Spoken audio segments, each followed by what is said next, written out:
you can sympathize with and understand your Creator if you've ever experienced the following.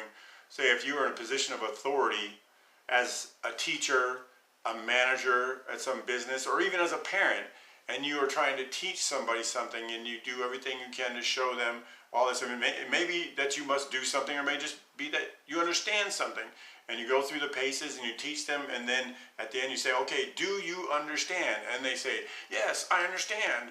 And then they proceed to show you that they don't understand anything you're saying. Now, sometimes that can just be peer pressure, or they're ashamed or embarrassed to say they don't understand. But a lot of it, especially as we are grown up and in religious systems or traditions of men, is the important thing is to say, yes, I understand. It's more important than the truth itself. And God is illustrating this in Isaiah chapter 6, verses 9 and 10, because he quotes it in all four Gospels.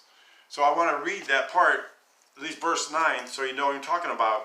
God said, go and tell this people, keep on hearing, but do not understand. Keep on seeing, but do not perceive. He wasn't saying he was blinding their eyes or plugging their ears so they couldn't perceive or understand anything. What he's saying was, it was the truth itself that was blocking people from hearing the truth. They didn't want the truth. They wanted the comfort of their community, of their religion, of their traditions, and their amen corner, frankly. So when he comes here, he's, like I say, he says it in all four Gospels, and I picked the one from John 12, 42, 43. He says, nevertheless, even among the rulers, many believed in him. This is speaking of Jesus, as he said a bunch of controversial things. But because of the Pharisees, they did not confess him, lest they should be put out of the synagogue. You see that? For they loved the praise of men more than the praise of God. You can have the praise of God. It's just his acknowledgement of you that you are a person that seeks truth. He talked to them in parables, and they didn't understand it any better really than the people that turned and walked away.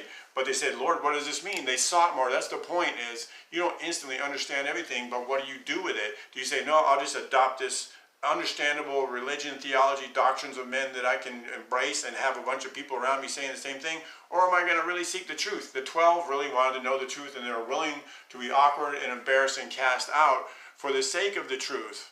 And they weren't seeking the praise of man. I mean, they had that in them. We all have it in us. But they prioritized the seeking of the truth. And that's why they had the praise or the acknowledgement of God.